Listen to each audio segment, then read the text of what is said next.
That was the line where black people could go, whatever their progress would be right in that area.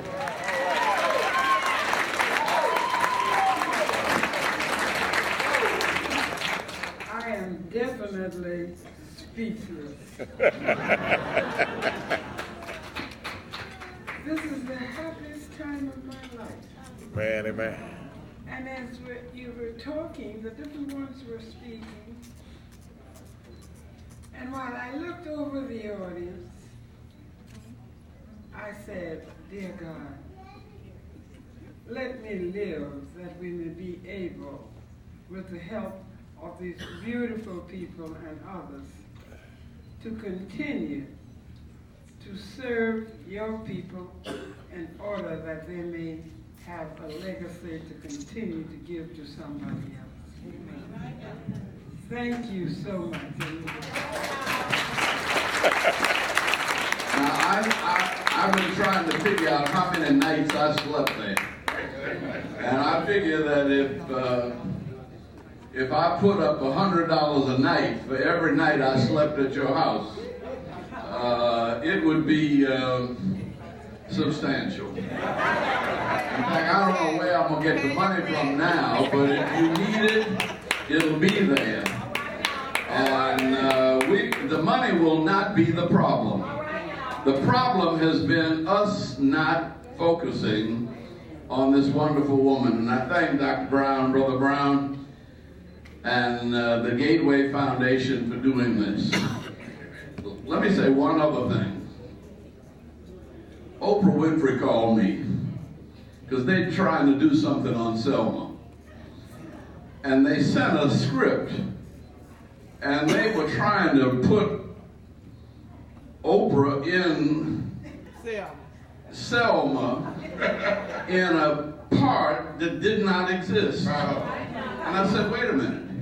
If Oprah's going to do anything with Selma, it's got to be around Amelia Boynton. And we still arguing about it. But the issue here is that not only did Ms. Boynton invite SNCC, but a few years later, she came with Ms. Foster and Reverend Reese and the Baptist preacher, Anderson. And we had just come back from the Nobel Prize and had met with Lyndon Johnson.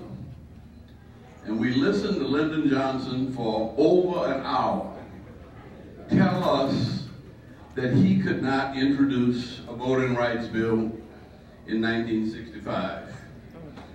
When we left the White House, Dr. King said, the president doesn't have the power to have a voting rights bill. We got to find some way to help him. It wasn't a week after we got back before this young lady showed up and said, you all have to come to Selma.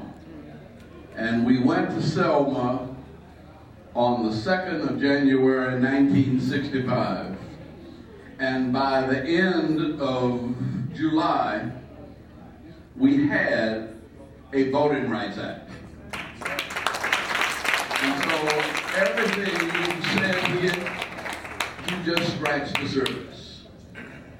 Now, we have to realize that just because we got a Voting Rights Act in 1965 doesn't mean we're going to stay free. And that we have an election coming up here, which I think is more like 1876. 1876 was when the federal government left the South and turned us over to the Ku Klux Klan. Now, I think if Barack Obama does not keep control of the Congress in November, we're going to start back to those old days. And I don't know about you, but I have no intention of going back. Amen. One of the best ways to go forward is to remember how we got where we are. That's right. And thank you, Ms. Boynton. You have to do one more thing for me. got to make it to 100. 99 and a half won't do. And we're going to have, and let's make all of us here, let's make a pledge that we will meet at the White House for the 100.